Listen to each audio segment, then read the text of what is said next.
I don't want to make you nervous, but today Fun Master Mike is going to talk about tension. Now, tension is not when the game is getting tense, although it kind of means that. It's when two pieces that are the same are aiming at each other, like in this position. The white pawn can capture the black pawn, or the black pawn can capture the white pawn. And often when we say tension, what we really mean is neither player wants to capture the other one. Now, why is that? Well, in this particular position, it's black to move. And if black captures the white pawn, white would capture back, and then this square would be available to the knight. In fact, for our ChessKid detectives out there, you've already seen this trap before because it's in an earlier video. But the trap resulted because Fun Master Mike's opponent did not understand tension. My opponent played bishop g4, and just to remind you what I did, my knight got use of that square. Then I pushed my pawn because the queen had to run away, and then I found this nice trap where I sacrificed my queen, and then I won it right back. And you can see in this position, once the queen goes to d7, Fun Master Mike takes, white is already up a piece, and white is winning. And the entire reason that I won this game is because I was more comfortable with tension. If we go back to the starting position, notice that I don't really want to take black either, because black then has a healthy choice. If I take, black can either just take back and keep the queen in the center, or black might trade queens and land my king on an open file. Very, very dangerous thing to do.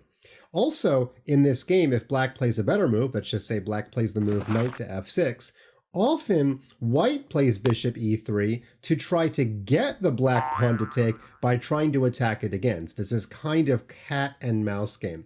In fact, we generally say in chess, the higher rated you are, the more comfortable you are with two pieces aiming at each other. That is, the more comfortable you are with tension. Now, why is this such a strange idea? Well, if we think about another sport like soccer, or football to all my non-American friends, it would be very strange if two football players were dancing around the ball and nobody was actually kicking it. And in chess, you just have to accept this is part of the game. Oftentimes, two pieces will be aiming at each other, but neither player wants to capture. Let's take a look at our second example, again with pawns. This is the French defense advanced variation, and black often plays c5. Now, if white were to capture, that would really help black's bishop get to an awesome square, and black would now have more center pawns than white. So that's a very bad move for white. If we go back, the best move for white is to play c3 and support the center pawn with a side pawn. Now, just like we just looked at, it's a mistake here for black to take, because when white takes back, then white's knight gets to its best square. So the most common way that grandmasters play is black attacks the d4 pawn again, white defends the d4 pawn again, black attacks the d4 pawn again with the queen, and then white needs to think about how to defend it again. Be a little bit careful though. If you defend it with your bishop, you would actually start losing pawns starting with b2. But you can see many moves are made with neither pawn capturing each other. That is the very essence of tension. Now, tension is most common with pawns, but doesn't have to be pawns. Let's take a look at the Scotch opening. You may have recognized this position before if you're an e4, e5 player. And here, you've already guessed it, but it's a mistake for black to play knight takes knight. Because if knight takes, then the queen takes, and black already has some development problems. If black's knight comes to f6, we'll just push the pawn. The knight has nowhere good to go. If black develops the bishop, this queen is so strong, thanks to black flinching first, that our queen can just take on g7. You might even think of tension as kind of like a blinking contest. That's right. Whoever blinks first helps the other person. But instead of blinking, it's trading. So black doesn't want to take white. But does white want to take black? Well, let's take a look. Let's first give black a better move, like bishop to c5. Now the knight's being attacked twice. Action is needed. Should we take black? Well, actually black has a healthy choice of alternatives here. Black could play queen f6, which is probably the best move, a little bit complicated, but it's a nice in-between move, threatening mate and threatening to capture back the knight with the queen, and then black will have two pieces developed, white won't have any. But let's just say black makes the simplest capture. Even this capture is good for black, because black brings a pawn closer to the center, and black is ready to play the move d5 and have the c6 pawn support d5. So if we go back, neither player wants to capture. It's a perfect example of tension. White might play bishop e3 to guard the knight a second time, and then black might play queen f6. Again, both sides are trying to force the other one to capture first. And oh, by the way, it's still a mistake to capture because now black has this really nice in-between move. Bishop takes. White is threatened with mate. White usually takes back. Now black could go crazy and take this pawn, but let's just give black a simple move. Queen takes knight, and we can already see black has the advantage with the better pawns because black made white blink first. Okay, we've looked at pawns and knights. What about rooks on the open file? Yeah, this is a really common example. If it's white's move and white plays rook takes rook, then black will just take back, and black is threatening mate or to get his rook on the second rank. So in this position, white is not benefited at all by capturing. So instead, white should just move this rook back to a1 to support the other rook, and now of course it's a mistake for black to take, because white will take back and white will control the open file. So the best course of play here is for neither player to take for quite a long time. That is tension at its best. We're running out of pieces, but you might guess tension by now can happen with pretty much any piece. This is quite a complicated position. I've actually had basically this position before as black, and the two bishops are of course aiming at each other. Now, what should black do? Well, in these types of positions, black almost never wants to be the one to capture, because if he does, the queen takes back and you can never get the queen out of that square. It's basically an outpost.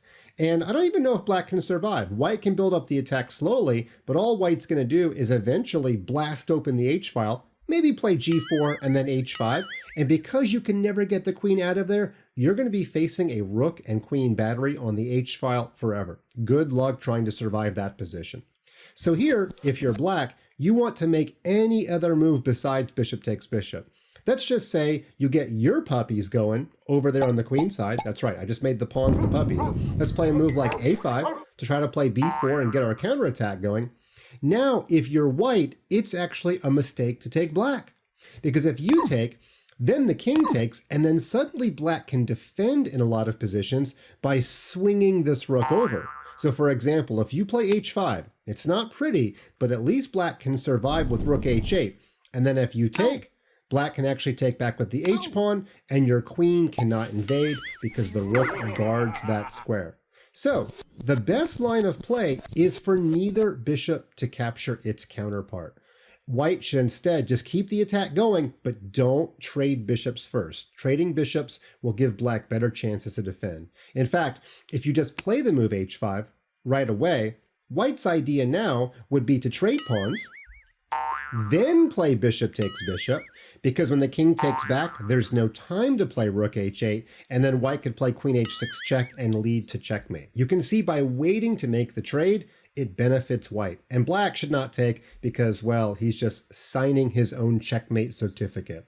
By the way, if black were to take, there's a nice little tactic here because white kept the tension. White could play rook takes, pawn takes, queen to g5, and it is mate in one move. Very common tactic in these types of positions. Got one more example for you because I wanted to show you one from a real game.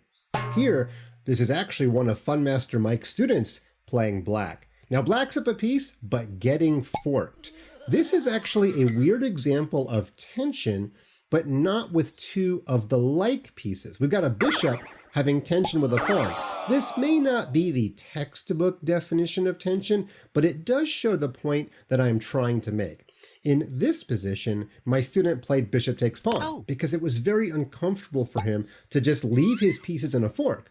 But all that really ended up doing was giving the piece back in a beneficial way for white, because white's queen got to a very healthy square, white's queen is aiming at the knight, white's queen is thinking about going after this pawn, and as long as white just plays regular old moves like bishop f4 and puts his rooks in the center, white has a big advantage. By the way, white does need to watch out for rook e1, because this very clever knight f3 discovered attack would win material for black. But other than that one little trick, white is doing very well.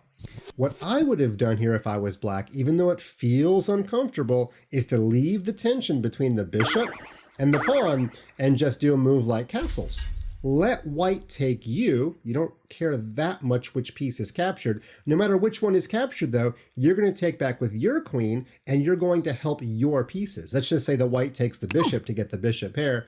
Now when we take back, look at the difference in this position. It is our queen that got to a better square. We did not help white connect his rooks or develop, and the game is probably about equal. But that little difference between helping our opponent or having him take us is actually quite a big difference. And by the way, because we are deep into the Super King levels, yes, I totally get that there's some pretty cool ideas here. In fact, if you're a super genius, you might even find a move like bishop takes h3. Where did that move come from?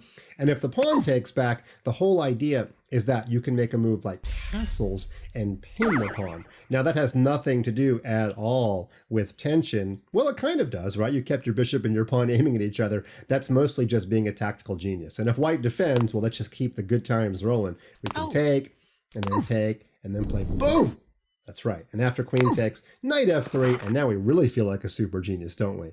The point of this last example, though, is that black's bishop should have stayed touching the pawn without actually capturing it. This is definitely a skill you need to see many times to use, and I know it feels a little bit weird, chess kids. Tension, though, is a part of chess. It happens in almost every game, and the more you get comfortable with it, the more you can use it to your advantage.